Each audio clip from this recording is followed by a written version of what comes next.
क्या हो अगर पूरी दुनिया एक दिन अचानक खत्म हो जाए और सिर्फ कुछ लोग बचे रहें, तो क्या वो एक नई सिविलाइजेशन बना पाएंगे या सब कुछ बर्बाद हो जाएगा? ऐसा ही कुछ होता है इस कहानी में। तो फिल्म की शुरुआत में हम जंगलों के बीच एक इनामी आदमी को देखते हैं। वो एक बायोलॉजिस्ट है और अपनी रिसर्च के सिलसिले में से बहुत दूर जंगलों में रह रहा है। एक दिन इसी रिसर्च के दौरान उसे जंगल में एक जहरीला सांप काट जाता है। वो बहुत ज्यादा पैनिक हो गया और यहाँ उसका फोन भी गिर गया, जिससे वो किसी को मदद के लिए बुला भी नहीं सकता था। खुद ही उसने अपना हाथ चूसकर जड़ निकालने की कोशिश की, लेकिन इससे भी काम नहीं बना। घर जाकर उसने कट भी लगा दिया, लेकिन तब तक देर हो चुकी थी। जहर उसके जिस्म में फैल रहा था और उसे अजीबोगरीब हेलुसिनेशंस, भ्रम हो रहे थे। वो कई दिन ऐसे ही पड़ा रहा। एक दिन उसे लेने के लिए बहुत से साइंटिस्ट भी यहाँ आए। उसे थोड़ा थोड़ा इस चीज का होश था कि वो अभी भी जिंदा है, लेकिन उसके जिस्म में बिल्कुल भी ताकत नहीं थी। उसने हिम्मत करके इन लोगों को बुलाने की कोशिश की, लेकिन आवाज नहीं निकाल पाया। इस वजह से सब लोग ये समझकर चले गए कि यहाँ कोई नहीं है। सीन कट होकर कुछ दिन बाद दिखाया जाता है। जिस हाथ पर उसने कट लगाया था, वहां से धीरे धीरे झर बाहर निकल रहा था और जो जहर उसके दिमाग पर असर कर गया था, वो भी अब ठीक होने लगा था। बस उसे थोड़े बहुत हेलुसिनेशंस होते थे। होश में आने के बाद उसने तुरंत शहर के हॉस्पिटल जाने का फैसला किया। अपनी गाड़ी साफ की और शहर की तरफ निकल पड़ा। लेकिन एक अजीब चीज जो उसने नोटिस की, सड़कों पर कोई गाड़ी नहीं थी और जब वो शहर पहुंचा तो वहां कोई इंसान जिंदा नजर नहीं आया। सारी बिल्डिंग्स खाली पड़ी थी। ये देखकर वो पैनिक हो गया। यहाँ पर एक पेंडेमिक यानी एक महामारी फैली थी। ये वबा इतनी खतरनाक थी कि इसने चंद ही दिनों में सारी आबादी को मार डाला। इश्क चूंकि एक बायोलॉजिस्ट था, उसने समझ लिया कि वो कई दिनों तक इंसानों से दूर रहा, इसीलिए इस बीमारी ने उस पर हमला नहीं किया और वो सरवाइव कर गया। जाहिर सी बात थी, आबादी खत्म हो गई तो न कोई हुकूमत रही और न ही अब कोई किसी चीज का मालिक था। इश्क को तुरंत अपने पेरेंट्स का ख्याल आया और तेजी से गाड़ी घुमाकर जब वो अपने घर पहुंचा तो उसने देखा कि उसके पेरेंट्स कई दिनों से मरे हुए थे। उनकी बॉडीज की हालत भी बहुत ज्यादा खराब थी। वो बहुत रोया, लेकिन फिर हिम्मत पकड़ते हुए उसने अपने ही घर के बाहर कब्र खोदी और उनकी बॉडीज को दफन कर दिया। सुबह उठकर उसने पूरा शहर देखा, कोई और सर्वाइवर जिंदा नहीं था। यह सोचकर उसने फैसला किया कि वो किसी दूसरे शहर जाएगा। उसने लॉस वेगस जाने का डिसाइड किया। कुछ जरूरत का सामान और एक गन लेते हुए वो निकल पड़ा, लेकिन ब्रिज जो लॉस वेगस की तरफ जाता था वो सील था। उसे बहुत गुस्सा आया। लंबा रास्ता लेकर जैसे ही वो लॉस वेगस पहुंचा तो देखा कि यहाँ भी सभी लोग मारे जा चुके थे। मॉल्स, बड़े बड़े होटल्स, कैसीनो सब खाली थे। थक कर वो एक होटल में चला गया। वहाँ रात गुजारी और महंगी चीजें एंजॉय करने लगा, क्योंकि अब ये सब कुछ उसके लिए फ्री था। वो अपनी उम्मीद खो चुका था कि उसे कोई मिलेगा, लेकिन किस्मत से अगली ही रात उसे दो लोग मिले। ये दोनों भी इस बीमारी से सरवाइव कर गए थे। लड़की ने अपनी दुख भरी कहानी बताई कि उसने अपनी फैमिली को वीडियो कॉल पर मरते देखा था और अब उसे जीने की कोई उम्मीद नहीं थी, जबकि वह आदमी भी मरना चाहता था, क्योंकि ऐसी अकेली दुनिया में वो सरवाइव नहीं कर सकता था। आज रात के लिए ये लोग भी इश्क के साथ ही ठहरे, लेकिन सुबह होने पर इन लोगों के इरादे इश्क को खतरनाक लगे। उस आदमी के पास एक गन थी और वो तीनों को मारने का इरादा रखता था ताकि तीनों की मौत आसान हो जाए, लेकिन इश्क को जीना था, इसीलिए वो उठकर वहां से भाग गया। पीछे उसे गोलियों की आवाजें सुनाई दी, यानी उन दोनों ने अपनी जान ले ली थी। इस हादसे ने उसे और भी ज्यादा तोड़ दिया। अब उसे शिद्दत से एहसास हो रहा था कि वो पूरी दुनिया में अकेला रह गया है। तेज गाड़ी चलाते हुए वो अपने घर वापस लौट आया। रास्ते में उसकी गाड़ी के सामने एक डॉग आ गया। वो डॉग भी बिल्कुल इश्क की तरह अकेला था। इश्क ने उसे अपना साथी बना लिया और उसे जीने की एक नई उम्मीद मिली। अब उसने एक नई जिंदगी शुरू की। उसने सर्वाइवल की किताबें पढ़ना शुरू किया। खाने पीने की कोई कमी नहीं थी, लेकिन अब वो अकेला नहीं था। उसका एक साथी था जो उसके साथ इस वीरान दुनिया में जिंदा रहने की कोशिश कर रहा था। कमाने की अब जरूरत भी नहीं थी। रोज काम करने के वक्त वो पूरे टाउन में घूमता था इस उम्मीद से कि शायद उसे कोई सर्वाइवर मिल जाए, लेकिन हर रोज वह नाउम्मीद लौटता था। एक दिन जब वो चाय पीते हुए अपने डॉग के साथ विंडो के पास खड़ा था, तभी उसका डॉग अचानक से भौंकने लगा, क्योंकि उसे किसी इंसान की मौजूदगी का एहसास हुआ था। दूर एक घर में से धुआं निकल रहा था, जिसका साफ मतलब था कि वहाँ कोई इंसान हो सकता है। फौरन उसने गाड़ी निकाली और उस घर की तरफ बढ़ गया जहाँ से धुआं दिखाई दे रहा था। किस्मत से वहाँ एक लड़की थी जो उसे देखकर डर गई। देश ने उसे यकीन दिलाया कि वह उसे नुकसान पहुंचाने नहीं आया, बल्कि खुद भी एक अकेला इंसान है और किसी दूसरे सर्वाइवर की तलाश कर रहा है। यह सुनकर उस लड़की ने उसे अपने घर आने की इजाजत दे दी। इस लड़की का नाम था एमा। इन दोनों की बातों से हमें पता चलता है कि उस महामारी को लगभग 1 साल गुजर चुका है। एमा और इश दोनों ने ही इस पूरे 1 साल में अपने अलावा किसी दूसरे सर्वाइवर को नहीं देखा। ये दोनों खुश थे कि उन्हें एक दूसरे का साथ मिल गया, वरना अकेले जिंदगी गुजारना बहुत मुश्किल हो रहा था। ये लोग डिप्रेशन में जा रहे थे, क्योंकि इंसान समाज में रहने का आदी होता है। अकेले रहकर उनकी दिमागी हालत काफी हद तक खराब हो चुकी थी। इन इन दोनों ने फैसला किया कि अब ये साथ रहेंगे। ईश के घर के पास ही एक जनरल स्टोर था जहाँ पर खाने पीने की सप्लाई थी और ईश ने वैसे भी अपने घर पर बहुत सारी चीजें स्टोर कर रखी थी जिससे इनका जीना आसान हो सकता था। एमा भी ईश के घर आ जाती है। यहाँ पर जब ये दोनों एक साथ रहने लगते हैं तो इनकी जिंदगी पहले से काफी बेहतर हो जाती है। एमा ईश के कई कामों में हाथ बटाती है, वो ईश का हुलिया ठीक करती है और साथ ही साथ ये दोनों ईश के घर की रिनोवेशन भी शुरू कर देते हैं क्योंकि ईश ने इस पूरे एक साल में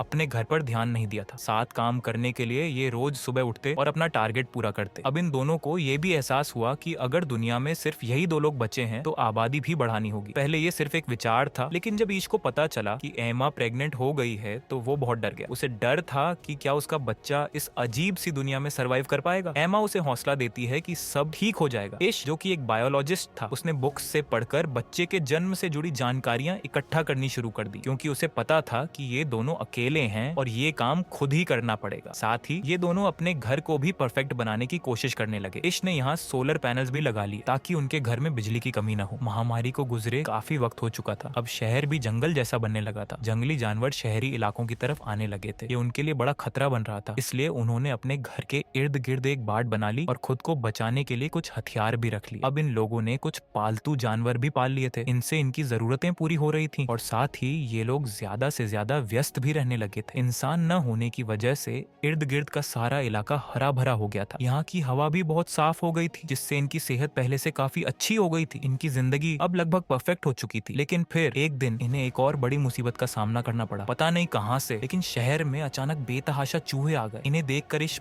बहुत ज्यादा पैनिक हो गया। इन चूहों को अपने घर से दूर रखने के लिए ईश ने सारा कबाड़ अपने घर के आसपास जलाना शुरू कर दिया। लेकिन ये तरीका सिर्फ एक रात तक ही काम कर सकता था। एमा ने उसे समझाया कि हम इसका भी हल निकाल लेंगे। सुबह होते ही ईश घर से बाहर गया और आसपास से बहुत सारी बिल्लियों को पकड़कर वहाँ छोड़ दिया। बिल्लियों ने चूहों को खाना शुरू कर दिया और आखिरकार ये लोग इस प्रॉब्लम से भी निकल गए। फाइनली वो दिन भी आ गया था जब एमा को बच्चे को जन्म देना था। ये सारा काम ईश खुद हैंडल करता है। हमें दिखाया जाता है कि इन दोनों के पास एक बहुत ही प्यारी बेटी पैदा हुई थी जिसे देखकर ये लोग बहुत ज्यादा खुश थे। जीने की एक नई उम्मीद जो मिल गई थी इन्हें। इसके बाद ये लोग अब सड़कों पर जाकर अपने घर का एड्रेस लिख देते हैं इस उम्मीद में कि अगर कोई सर्वाइवर यहाँ तक आए तो वो उनके घर पहुंच जाए। खाना और पानी के लिए देखते ही देखते 6 साल और गुजर गए। ईश किसी काम के लिए जंगल की तरफ बढ़ रहा था कि अचानक उसकी कार के सामने एक जंगली जानवर आ गया। डर कर ईश बाहर निकला तो उसने जानवर को देखा। वो अब भी जिंदा था और दर्द में तड़प रहा था। इसीलिए ईश ने उसकी मुश्किल आसान की और उसे शूट करके मार डाला। यह सब दूर खड़ी एक लड़की देख रही थी। गोली की आवाज सुनकर वो घबराकर जंगल के अंदर भागने लगी। ईश ने भी उसे भागता देख लिया और वह फौरन उसके पीछे भागा उसे पकड़ने के लिए। इस लड़की को लग रहा था कि ईश उसे नुकसान पहुंचाएगा, लेकिन ईश ऐसा नहीं था। वो लोग तो खुद सर्वाइवर्स को ढूंढ रहे थे। जब ईश इस भूखी लड़की को एक सेब खाने को देता है तो ये लड़की समझ जाती है कि ईश खतरनाक नहीं है। ईश उसे अपने साथ घर लाना चाहता था, लेकिन ये लड़की उसके साथ गाड़ी में नहीं बैठी बल्कि पीछे ट्रंक में बैठ गई। घर आने पर भी देखने को मिला कि वो लड़की ट्रंक से निकलने को तैयार ही नहीं थी। घर पर हमें देखने को मिला कि इतने सालों में ईश और एमा के 2 बच्चे हो चुके थे और अब उनके पास एक तीसरा बच्चा भी पैदा होने वाला था। इन्होंने जो पूरे टाउन में अपना नाम और एड्रेस लिखा था उसे देखते हुए 2 और सर्वाइवर इनके साथ रहने आ गए थे जिनका नाम था जॉर्ज और मरीना। अब पिछले 1 साल से ये लोग ईश और एमा के साथ ही रह रहे थे क्योंकि यहाँ पर किसी चीज की कमी नहीं थी। ईश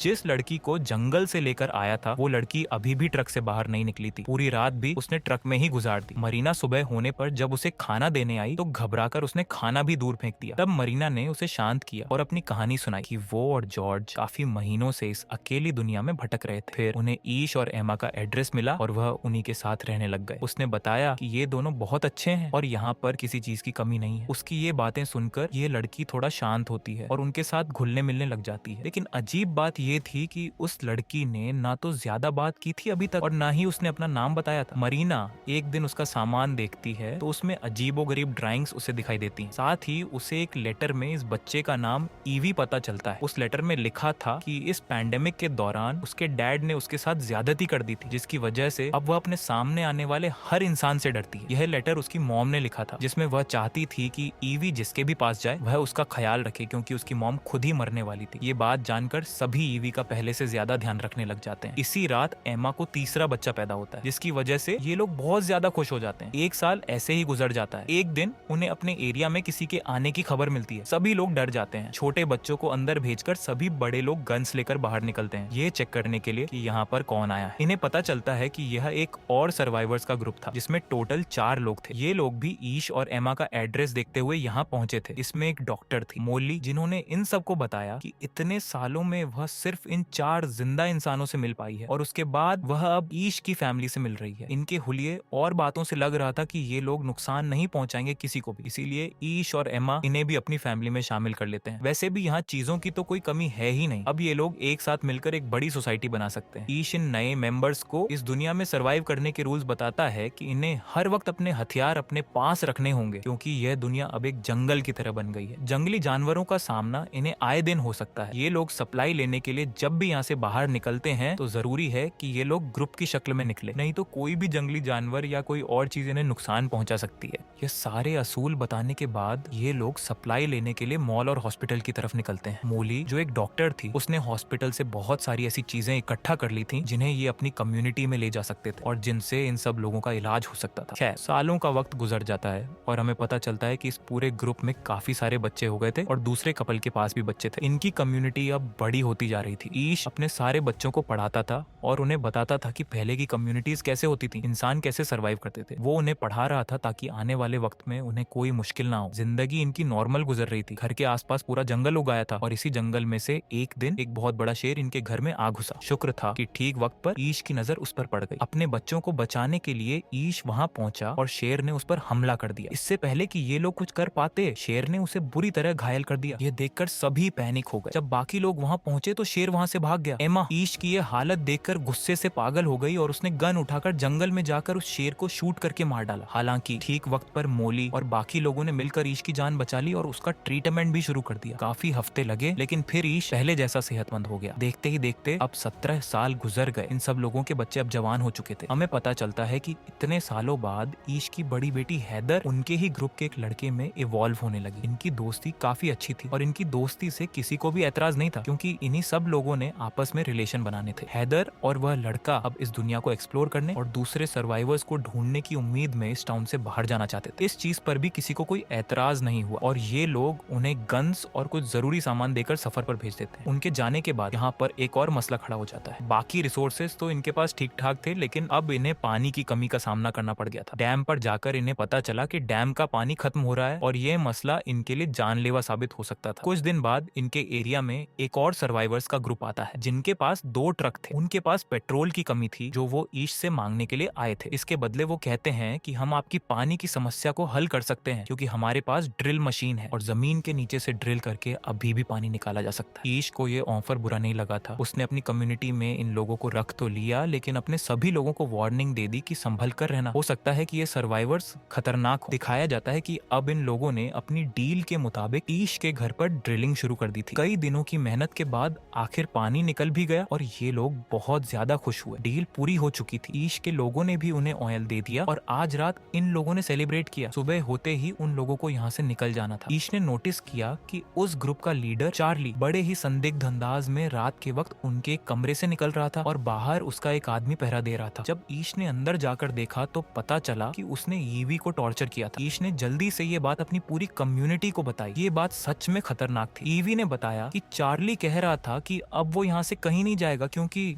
यहाँ पर सप्लाई काफी है और उनके पास बहुत सारी गन्स भी हैं। ये सुनकर सभी लोग घबरा जाते हैं और ईश को लगता है कि अब उन्हें चार्ली को मारना चाहिए। अगर उन्होंने चार्ली को ना मारा तो वो उनकी इस पूरी कम्युनिटी को खत्म कर देगा जो इतने सालों बाद बनी है। चार्ली को मारने के लिए सब तैयार थे, लेकिन कुछ लोगों का ख्याल था कि अभी इस दुनिया में बहुत कम लोग बचे हैं। अगर उन्होंने चार्ली को मार दिया तो ये आबादी में बहुत बड़ी कमी होगी। तब ईश उनसे कहता है कि अगर हमने चार्ली को ना मारा तो हम लोग भी मारे जाएंगे। अब ये लोग एक प्लान बनाते हैं और बाहर निकलकर चारों तरफ से चार्ली को घेर लेते हैं। इससे पहले कि चार्ली कुछ कहता, ईश ने एक कुल्हाड़ी से उसकी जान ले ली और उसके बाद उसे दफन कर दिया। यह सब करने के बाद उसे बहुत ज्यादा बुरा लग रहा था। उसने पहली मर्तबा किसी को मारा था, वो भी अपने सर्वाइवल के लिए। वो जानता था कि यह गलत काम नहीं था। उसने अपनी कम्युनिटी को बचाने के लिए ये सब किया, लेकिन फिर भी वह दुखी था। सुबह होने पर ये लोग चार्ली के ग्रुप को बताते हैं कि इन्होंने उनके ग्रुप लीडर चार्ली को मार दिया है, क्योंकि उसने इनकी कम्युनिटी की एक लड़की को टॉर्चर किया था। चार्ली की मौत का सुनकर चार्ली के पूरे ग्रुप को ज्यादा बुरा नहीं लगा और कुछ ने तो ये भी बताया कि चार्ली अपने लीडर होने का फायदा उठाता था। उसने अपने ग्रुप की लड़कियों को भी टॉर्चर किया था, इसीलिए सारे लोग उसके मरने से खुश ही थे, सिवाय उसके एक दोस्त के जो इन पर खूब चिल्लाता है। ईश अब चार्ली के पूरे ग्रुप से कहता है, हमारे पास किसी चीज की कमी नहीं, आप सब लोग यहाँ सुकून से रह सकते हैं, लेकिन ये लड़का नहीं, क्योंकि इसमें से मुझे चार्ली जैसी ही बू आ रही है। ये हमारे लिए खतरा साबित हो सकता है। सब लोगों की एक जैसी राय लेकर सजा के तौर पर ये लोग चार्ली के दोस्त को अपनी कम्युनिटी से बाहर निकाल देते हैं। पहले तो वह लड़का चला जाता है, लेकिन जब उसे एहसास हुआ कि वह बाहर की दुनिया में अकेला सरवाइव नहीं कर पाएगा तो वह वापस आया। लेकिन ईश ने अपनी कम्युनिटी की सुरक्षा के लिए उसे स्वीकार नहीं किया। कम्युनिटी की नई मुश्किलें, कम्युनिटी के सभी बच्चे पुरानी रिसर्च के आधार पर एक प्लेन बनाने की कोशिश कर रहे थे। वो जानते थे कि कुछ ही दिनों में वो इसे परफेक्टली बना भी लेंगे, लेकिन उससे पहले ही इनकी कम्युनिटी को